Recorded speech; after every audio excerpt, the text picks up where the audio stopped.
बिस्मिल्लाहिर्रहमानिर्रहीम। व्यूवर्स, अपनी पिछली वीडियो में हमने Adobe Dreamweaver CS5 के डॉक्यूमेंट टूलबार को समझा था और अब इस वीडियो में हम Dreamweaver में मौजूद डिफरेंट पैनल्स को मैनेज करना सीखेंगे।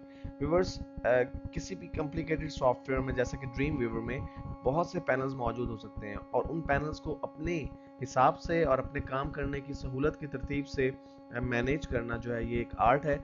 तो हम इस वीडियो में यही देखेंगे कि हम जो डिफरेंट पैनल्स मौजूद हैं हमारे पास ड्रीम व्यूवर में हम उन्हें किस तरह से यूटिलाइज कर सकते हैं।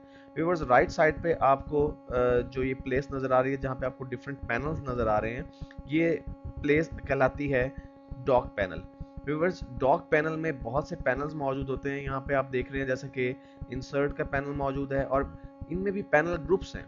जैसा कि ये एक पैनल ग्रुप है जिसमें दो पैनल्स मौजूद हैं, एपी एलिमेंट्स और CSS स्टाइल्स। इसी तरह व्यूवर्स, आप देख रहे हैं नीचे भी कुछ पैनल्स हमारे पास मौजूद हैं। ये एक पैनल जो हमारे पास फाइल्स का पैनल है, इसमें एसेट्स का पैनल भी मौजूद है, यानी ये एक ग्रुप पैनल है। व्यूवर्स, हम इन पैनल्स को अपनी मर्जी से मैनेज कर सकते हैं, अपनी मर्जी से तरतीब दे सकते हैं।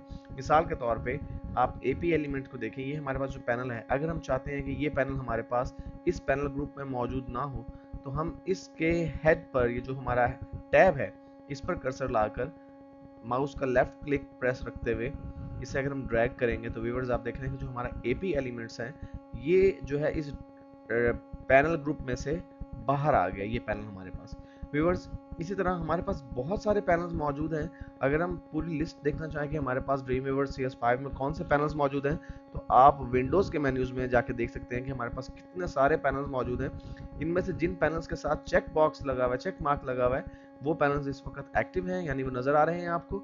और जिनके साथ चेक मार्क नहीं है वो भी एक्टिव नहीं है। मसलन मैं अगर टैग इंस्पेक्टर के साथ चेक मार्क लगा दूंगा, इसको क्लिक करूंगा तो व्यूवर्स हमारे पास देख रहे हैं आप कि CS स्टाइल्स के साथ टैग इंस्पेक्टर का जो पैनल है वो भी अब आ गया है।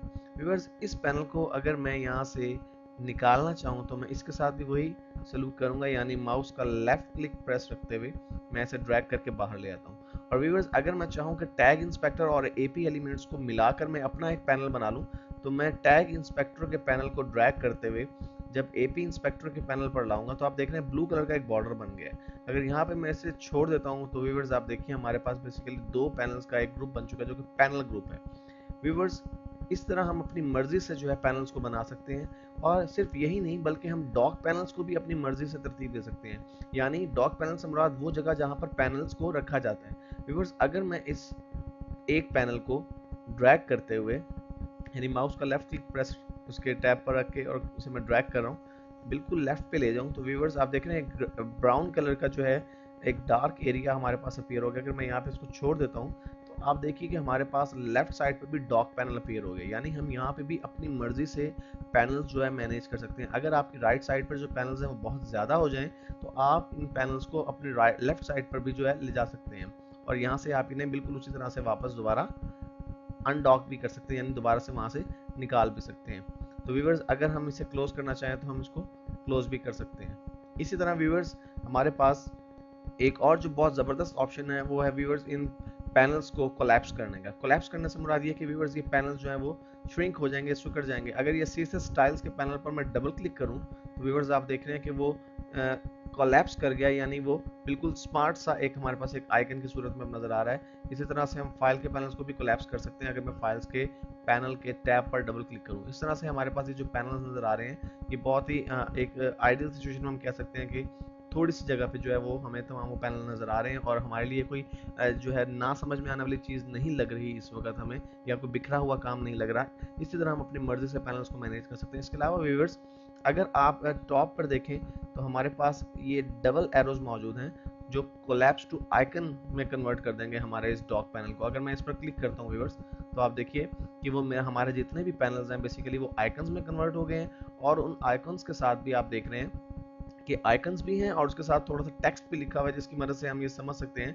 कि हमारे ये पैनल्स कौन सा पैनल है। मसलन CSS स्टाइल्स का पैनल जो है उसका आइकन भी नजर आ रहा है आपको और CSS स्टाइल जो है वो लिखा हुआ भी नजर आ रहा है। अगर इस पैनल के आइकन पर मैं क्लिक करता हूँ तो ये पैनल हमारे पास अपीयर हो जाता है और मुझे इसमें से जो काम करना है वो काम करने के बाद मैं दोबारा इस पैनल पर क्लिक करता हूँ तो ये दोबारा से डिसअपीयर हो जाएगा। व्यूवर्स, अगर मैं चाहूँ कि इस पैनल की विड्थ को मैं थोड़ा सा कम कर दूँ तो जब मैं इस डॉक पैनल और अपने मेन पेज के दरमियान में कर्सर को लाता हूँ तो व्यूवर्स आप देख रहे हैं कि ये डबल साइडेड एरो बन जाता है। अगर मैं इस वक्त माउस के लेफ्ट क्लिक को प्रेस करके राइट साइड पर ड्रैग करूँ तो व्यूवर्स आप देख रहे हैं कि ये बिल्कुल स्मार्ट आइकन्स में कन्वर्ट हो गए हैं हमारे पैनल। और अगर मैं दोबारा से इसको बड़ा करना चाहता हूँ व्यूवर्स तो मैं इसको थोड़ा सा ड्रैग करूँगा राइट साइड लेफ्ट साइड पर, तो दोबारा से हमारे पास आइकन्स भी आ रहे हैं और उसमें जो टेक्स्ट लिखा हुआ था वो भी हमें नज़र आ रहा है। व्यूवर्स इसके साथ साथ एक और बहुत ही अच्छा ऑप्शन जो मैं आपको बताना चाहता हूँ वो है F4 की कमांड। व्यूवर्स अगर आप F4 की कमांड को प्रेस करते हैं तो आपके जो पैनल हैं ये डिसअपियर हो जाते हैं, कोई पैनल आपको नज़र नहीं आएगा, आपको फुल पेज जो है काम करने के लिए दस्तयाब होगा। और जब आप कर्सर को राइट साइड पर लाते हैं व्यूवर्स तो आप देख रहे हैं कि एक ब्राउन सा जो एरिया है इस पर जब मैं होवर करता हूँ यानी कर्सर को लाता हूँ तो ये हमारे पैनल्स का जो विंडो है वो अपीयर हो जाती है। मैं यहाँ से जिस पैनल को यूज़ करना चाहता हूँ उसे मैं यूज़ कर लेता हूँ और फिर दोबारा जब मैं अब इसको कर्सर को वहाँ से मूव करूँगा रिमूव करूँगा तो वो दोबारा से जो पैनल डिसअपियर हो जाएगा। व्यूअर्स मैं आपको इनकरेज करूँगा कि आप इसी तरह से पैनल्स को जोड़िए, बनाइए, तोड़िए, अपनी मर्जी से डिफरेंट जगहों पर रखिए। इससे कोई घबराने की या परेशानी की कोई बात नहीं है। अगर कोई काम आपकी मर्जी के खिलाफ भी हो जाता है जस्ट आप डिज़ाइनर के बटन पर जाके रीसेट डिज़ाइनर को अगर सेलेक्ट करते हैं तो व्यूअर्स डिफ़ॉल्ट सिचुएशन जो पहले से थी हमारे पास सॉफ्टवेयर की वो दोबारा से हमारे पास सामने आ जाएगी। इसलिए मैं आपको इनकरेज करता हूँ कि आप इन पैनल्स को छेड़िए, इन्हें चेंज कीजिए, अपनी मर्जी के मुताबिक मोल्ड कीजिए, डॉक कीजिए, अनडॉक कीजिए और इसको ज़्यादा बेहतर तरीके से समझने की कोशिश कीजिए।